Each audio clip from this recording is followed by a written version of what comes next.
नमस्कार दोस्तों, एशियाना एयरलाइन का बोइंग 777 पैसेंजर प्लेन लैंडिंग के लिए सैन फ्रांसिस्को एयरपोर्ट के रनवे की तरफ बढ़ रहा था। आम दिनों की तरह ये एकदम सामान्य लैंडिंग लग रही थी, लेकिन जैसे जैसे प्लेन एयरपोर्ट रनवे के नजदीक आता जा रहा था, उसमें बैठे हुए सभी 307 लोग मौत के मुंह में जाते जा रहे थे। रनवे पर लैंड करने की बजाय प्लेन के टायर्स समुद्र की लहरों को छूने लगते हैं। मौत को साक्षात सामने देखकर पायलट प्लेन को ऊपर उठाने की कोशिश करते हैं। इस प्लेन और उसमें बैठे हुए लोगों का क्या हुआ, जानने के लिए बने रहिए हमारे साथ। अगर आपको बताया जाए कि आपकी फ्लाइट के 90% से भी ज्यादा वक्त प्लेन अपने आप उड़ता है, तो शायद आपको अचंभा होगा। आप सोच रहे होंगे कि अगर प्लेन अपने आप उड़ता है तो पायलट क्या करते हैं, लेकिन ये सच है।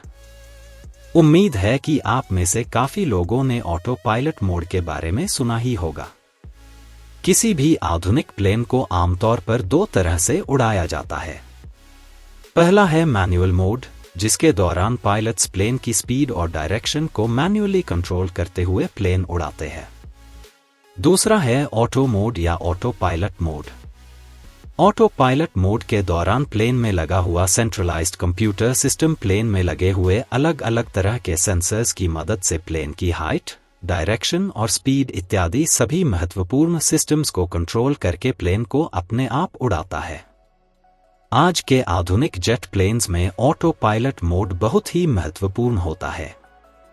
Navigation system, GPS system, landing gear system, engine control system जैसे महत्वपूर्ण सिस्टम्स के अलावा प्लेन में 150 से भी ज्यादा अलग अलग तरह के सिस्टम लगे होते हैं, जिनकी मदद से ही इतना भारी भरकम प्लेन हवा में उड़ पाता है।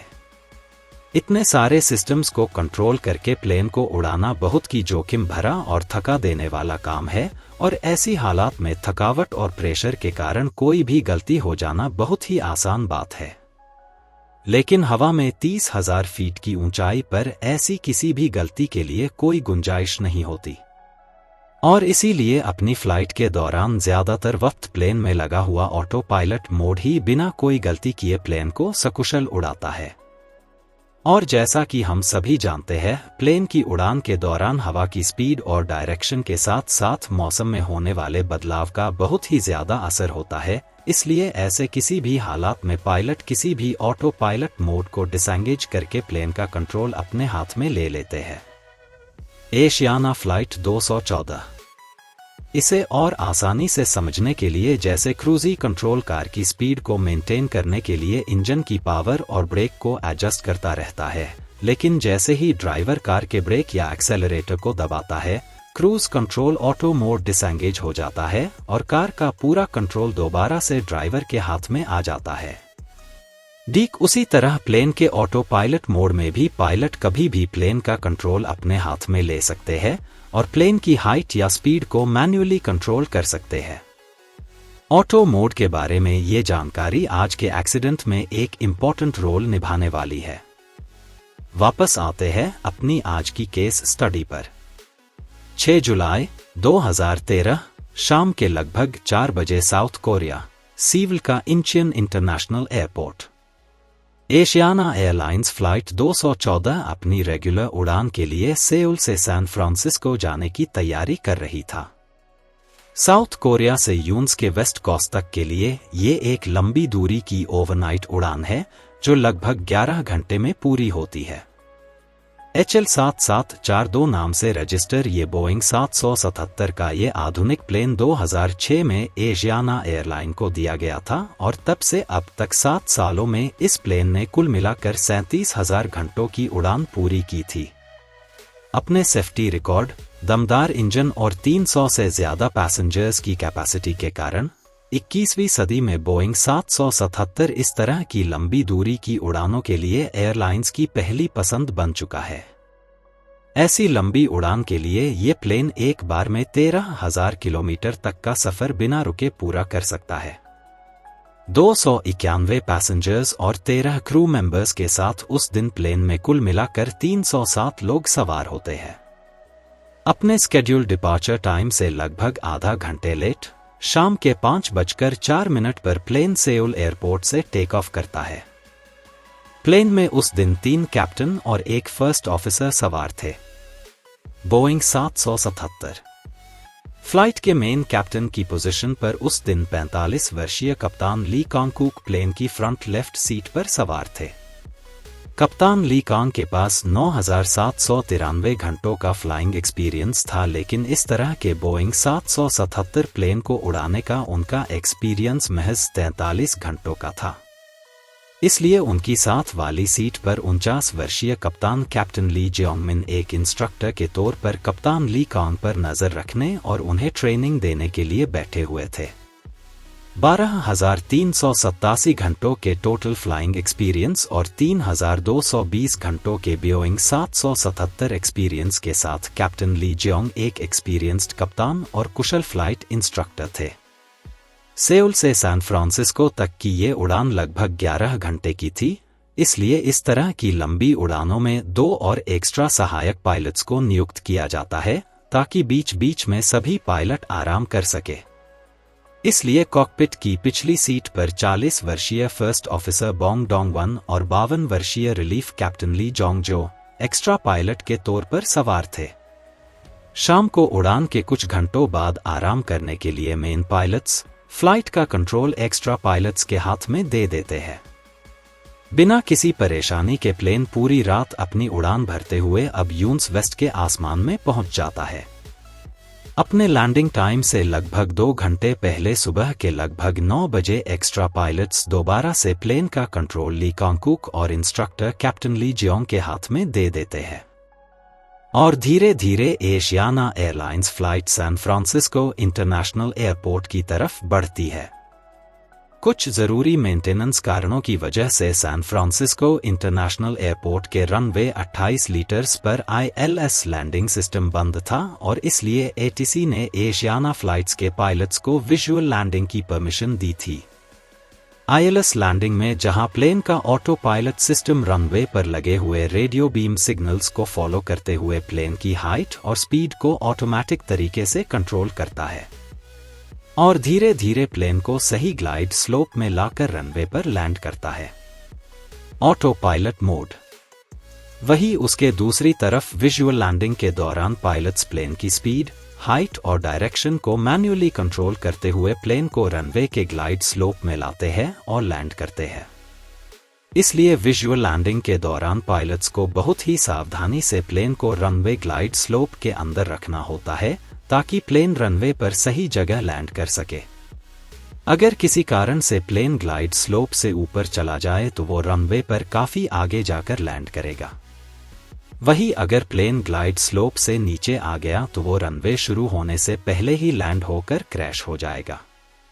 सुबह के लगभग 11:21 पर ATC पायलट्स को 180 नॉट्स की स्पीड मेंटेन करते हुए रनवे 28 लीटर्स पर विजुअल लैंडिंग की फाइनल परमिशन देते हैं। उस दिन सैन फ्रांसिस्को इंटरनेशनल एयरपोर्ट पर मौसम बिल्कुल साफ था, जिसके कारण रनवे के आसपास विजिबिलिटी भी 16 किलोमीटर के आसपास थी। विजुअल लैंडिंग के लिए ये एकदम परफेक्ट वेदर था और इसलिए ATC और पायलट्स बिना किसी खतरे की आशंका के आराम से लैंड करने की सोच रहे थे।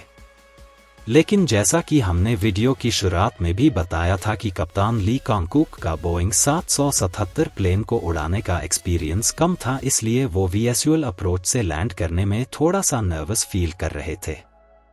लेकिन जैसा कि ये उनकी टेस्टिंग फ्लाइट थी और ताकि उनका इंप्रेशन खराब ना हो, इसलिए उन्होंने ये बात अपने साथ बैठे हुए सीनियर कप्तान को नहीं बताई। और अगर वो ये बात अपने साथ बैठे हुए इंस्ट्रक्टर कैप्टन को बता देते तो शायद इतना बड़ा हादसा नहीं होता। रनवे 28 लीटर्स पर लगी हुई precision approach path indicators lights यानी पापी लाइट्स को फॉलो करते हुए कप्तान ली कांग प्लेन को रनवे की तरफ ला रहे थे। आमतौर पर अगर रनवे पर लगी हुई 4 पापी लाइट्स में से 2 लाल और 2 सफेद होती है तो इसका मतलब होता है कि प्लेन सही ग्लाइड स्लोप में आ रहा है। लेकिन एशियाना फ्लाइट्स अपने ग्लाइड स्लोप से थोड़ा ऊपर उड़ रही थी। रनवे से लगभग 11 मील दूर प्लेन अभी भी 3,600 फीट की ऊंचाई पर उड़ रहा था और अगले 5 मील में प्लेन को अपनी ऊंचाई आधी से भी ज्यादा कम करके 1,800 फीट तक लानी थी। ये देखते हुए कप्तान ली कांगकुक प्लेन की हाइट को बहुत ही तेजी से कम करने लगते हैं और देखते ही देखते प्लेन 1,000 फीट पर मिनट की स्पीड से नीचे आने लगता है। प्लेन की स्पीड को कम करने के लिए कप्तान ली कांगकुक अपने साथ बैठे हुए कैप्टन ली जेओंग को लैंडिंग गियर डाउन करने के लिए कहते हैं ताकि लैंडिंग गियर की ड्रैग फोर्स के कारण प्लेन की स्पीड कम हो जाए और प्लेन और तेजी से नीचे आ जाए। Visual approach landing. प्लेन अब लगभग 1,500 फीट पर मिनट की स्पीड से नीचे आने लगता है और ऑटो पायलट मोड ऑफ होने के कारण अब प्लेन की स्पीड बहुत ही तेजी से कम होने लगती है। इतनी तेजी से नीचे आने और लगातार कम होती जा रही स्पीड के कारण अब प्लेन ग्लाइड स्लोप से भी नीचे चला जाता है। रनवे पर लगी हुए 3 पापी लाइट सफेद और एक लाइट लाल हो जाती है, जिसका साफ साफ यही मतलब था कि प्लेन अपने ग्लाइड स्लोप से नीचे आ चुका है। कप्तान के साथ बैठे हुए तीनों पायलट्स भी अब तक ये समझ चुके थे कि प्लेन की स्पीड और हाइट काफी कम हो चुकी है। रनवे के ठीक सामने समुंदर से 180 फीट ऊपर उड़ रही एशियाना फ्लाइट्स की स्पीड कम होते होते 118 नॉट्स पहुंच जाती है। इतनी कम स्पीड के कारण प्लेन तेजी से स्टॉल मोड में जाने लगता है, जिसके कारण कप्तान की कंट्रोल स्टिक तेजी से वाइब्रेट होने लगती है। ये देखते ही कप्तान तेजी से प्लेन की नोज को ऊपर उठाकर इंजन स्पीड को बढ़ाने की कोशिश करते हैं ताकि प्लेन को दोबारा से ऊपर उठाकर गो अराउंड किया जा सके। लेकिन तब तक बहुत देर हो चुकी थी। समुंदर के ऊपर रगड़ खाते हुए प्लेन रनवे के ठीक सामने बनी हुई सी वॉल से टकरा जाता है। सी वॉल से टकराते ही प्लेन का पिछला हिस्सा और लेफ्ट इंजन टूटकर प्लेन से अलग हो जाते हैं, जिसके कारण प्लेन के पिछले हिस्से में बैठे हुए 2 पैसेंजर और 4 फ्लाइट क्रू प्लेन से बाहर गिर जाते हैं। प्लेन तेजी से रनवे पर रगड़ खाने लगता है और कुछ ही देर में प्लेन का पिछला हिस्सा दोबारा से ऊपर की तरफ उठता है, जिसके कारण प्लेन 360 एंगल में घूमकर तेजी से रनवे के साथ बनी हुई जमीन से टकराता है। चारों तरफ धुएं और मिट्टी का एक तेज गुब्बार उठता है। Airplane crash landing in water. और आखिरकार भारी भरकम बोइंग 777 रनवे के दाएं तरफ जाकर रुक जाता है। इसे भगवान का चमत्कार की कहेंगे कि इतनी बुरी तरह क्रैश होने के बावजूद भी प्लेन में बैठे हुए ज्यादातर लोग जिंदा बच जाते हैं। क्रैश में बुरी तरह घायल होने के बावजूद सभी केबिन क्रू बड़ी ही बहादुरी से पैसेंजर को प्लेन से बाहर निकालना शुरू कर देते हैं। जल्द ही फायर फाइटर्स और एम्बुलेंस की गाड़ियां भी प्लेन के पास पहुंचकर घायल लोगों को हॉस्पिटल पहुंचाने लगती है। बदकिस्मती से ऐसी हड़बड़ाहट में एक फायर फाइटर ट्रक का टायर जमीन पर घायल पड़े हुए एक पैसेंजर के ऊपर चढ़ जाता है। हालांकि बाद में एनटीएसबी ने अपनी रिपोर्ट में बताया कि वो पैसेंजर फायर ट्रक के ऊपर चढ़ने से पहले ही मर चुकी थी। इस दर्दनाक हादसे में 3 पैसेंजर मारे गए और 40 से ज्यादा क्रू मेंबर्स और पैसेंजर्स को गंभीर चोटें आई। हादसे में मारे गए तीनों पैसेंजर्स वही थे जो क्रैश के बाद प्लेन से बाहर गिर गए थे, लेकिन उनके साथ बाहर गिरे चारों क्रू मेंबर्स जिंदा बच गए।